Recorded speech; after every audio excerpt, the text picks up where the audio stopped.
mashed potato crispy balls. They're going to be fluffy on the inside, crispy on the outside, and they're really simple to make. Starting off with some potatoes, I've got a bit of a mixture here, just using up what I had in the cupboard.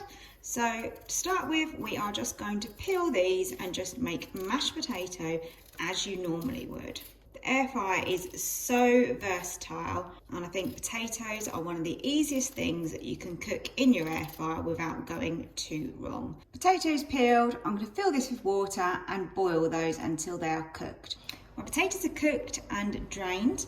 I'm using a dairy-free alternative butter, and I'm going to pop that in. You can use regular if you wish. So a couple of knobs of that butter going in, and then you can use some milk or some cream here.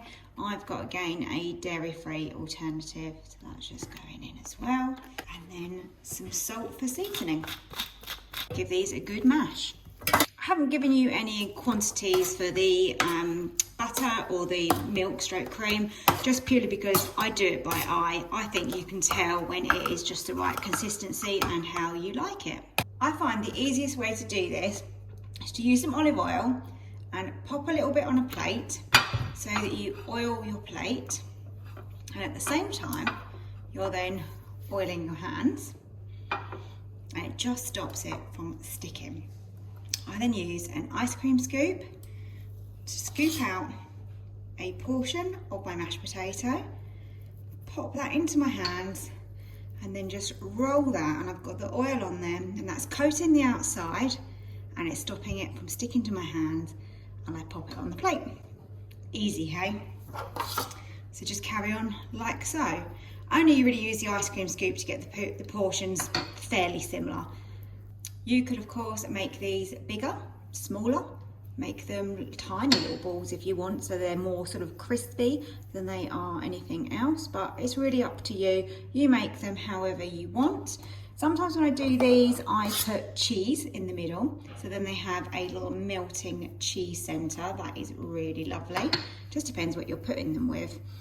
And also you could put garlic butter in the middle, so then they become a little bit like a potato Kiev. That's really good as well. So my mashed potato balls are completed. Let's get them in the air fryer. They're now in the air fryer and ready to go in and get all toasty and golden. And this is how they've come out of the air fryer. Lovely and crispy on the outside. We've got that fluffy mash in the middle.